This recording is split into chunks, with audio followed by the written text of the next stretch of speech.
Bonjour à tous les abonnés d'Afro TV. Voici la revue de presse de Arnaud. Elle débute ce matin avec Mutation qui donne la parole en grande une à Tony Elumelu, le président de UBA, présent au Cameroun pour les rencontres économiques du Cameroun, et qui déclare: notre soutien vise 10 000 entrepreneurs camerounais. En page 6 du journal, Cyril Essissina donne la parole à l'homme d'affaires nigérian qui dit être heureux d'être dans son deuxième chez-soi qui est le Cameroun. Celui qui ne tarit pas d'éloges envers le Cameroun et les autorités camerounaises, dont le président de la République affirme avec conviction que l'essor économique du Cameroun repose sur un partenariat solide entre le secteur public et le secteur privé.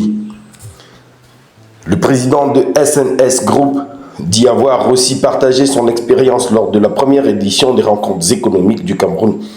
Soucieux de l'avenir et du développement du continent, il déclare avoir soutenu, à travers la Tony Elumelu Foundation, 21 000 jeunes entrepreneurs africains, parmi lesquels 700 Camerounais, pour une enveloppe globale de 100 millions de dollars.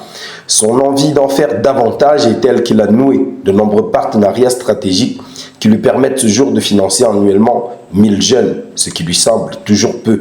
L'objectif à terme pour lui, c'est d'étendre ce soutien à 10 000 personnes. Des jeunes entrepreneurs du continent africain auxquels il demande de penser à long terme.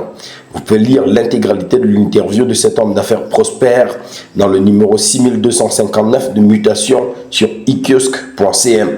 Mutation, dans sa parution ce matin, s'est intéressé aussi à l'affaire Wandier, en se demandant de quoi cette controverse est-elle le nom.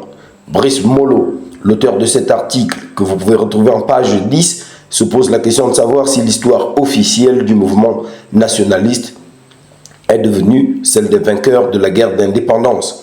Il constate, pour le déplorer, que les défenseurs des fragments de l'histoire officielle sont convaincus que la lutte armée menée par l'UPC dans la région du Mongo n'aurait pas eu pour objectif la libération nationale, mais aurait visé l'élimination des populations locales afin de permettre l'occupation de leur territoire et l'accaparement de leurs terres par les Bamileke affiliés à l'UPC. Consultez cet article dans lequel le socio-historien chargé de cours à Sciences Po donne aussi des pistes de compréhension de la résurgence mémorielle actuelle au Cameroun. En grande une de Le Jour, ce 27 février, les transporteurs s'insurgent. Amadou Dioka, membre fondateur du bureau de gestion du fret terrestre BGFT et ex-président pour le littoral du syndicat national des transporteurs routiers du Cameroun, s'insurge contre la gestion scandaleuse du BGFT et les menaces qui pèsent sur le secteur du transport. Il revient sur la naissance du bureau de gestion du fret terrestre, sur les entités qui le constituaient, sur le bilan de Issa Chiroma et Tanga Amanda au transport et l'incidence de chacun sur le fonctionnement du BGFT. Dans cet article, il nous parle aussi de ce qui empêche les réformes du bureau de gestion du fret terrestre.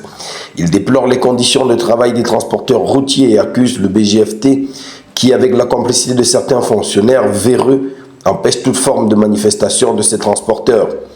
Le Jour nous fait savoir aussi que le marché du port pèse 231 milliards de francs CFA en 2024. Sur ce marché, comme on l'apprend dans ce journal, le centre et le littoral tirent la croissance avec la projection de 490 milliards de francs d'ici 2030. Le cabinet londonien Trends & Poor, qui a mené cette étude, fait savoir que le marché du port au Cameroun correspond à 77 000 tonnes et 39 676 tonnes, comme l'a déclaré, et non 39 676 tonnes, comme l'a déclaré le Premier ministre en décembre 2024 à l'Assemblée nationale. Une hausse de 57% par rapport aux chiffres du ministère de l'élevage de 2023. Le cabinet fait savoir que le marché du port au Cameroun va évoluer d'environ 9% chaque année. Le Messager, quant à lui, nous parle du réveil brutal pour 188 églises dans Yaoundé 4. Et pour cause, le sous-préfet a ordonné la fermeture de ces églises pour motif de pratiques mystiques et d'exploitation financière des fidèles, comme on peut le lire en grande une du quotidien. Cette décision, qui a conduit à la fermeture des 188 églises sur les 615 recensées dans cet arrondissement, fait suite à une décision du ministre de l'administration territoriale. Pour Elvis Akonji, sous-préfet de cet arrondissement, Il s'agit de restaurer l'ordre et mettre fin aux abus. La population de la zone, comme on l'apprend, a salué cette décision courageuse visant la fermeture de ces églises illégales. Le messager s'est aussi penché sur l'affaire Djomini, gardien de but de Victoria United, pour faire savoir que Valentin Cohen, président du dit club, reçoit un carton rouge. En page 12 du journal, nous apprenons au sujet de cette affaire qui a fait grand bruit que l'Association nationale des footballeurs du Cameroun, ANFC, contrôle la balle de la vérité. Le messager nous informe que suite au cri de détresse de la mère du gardien de but séquestré, sous l'impulsion de Samuel Eto'o, président de la FECAFOOT, une réunion s'est tenue à Limbé avec le club, la famille du joueur et l'ANFC présidée par Lucien Metomo. Cette réunion visait à faire la lumière sur la détention présumée du gardien de but. 3 décisions importantes ont été prises à l'issue de cette réunion, parmi lesquelles la résiliation à l'amiable du contrat d'Éric Parfait Djomini. Voilà, c'est tout pour la revue de presse de Arnaud de ce 27 février.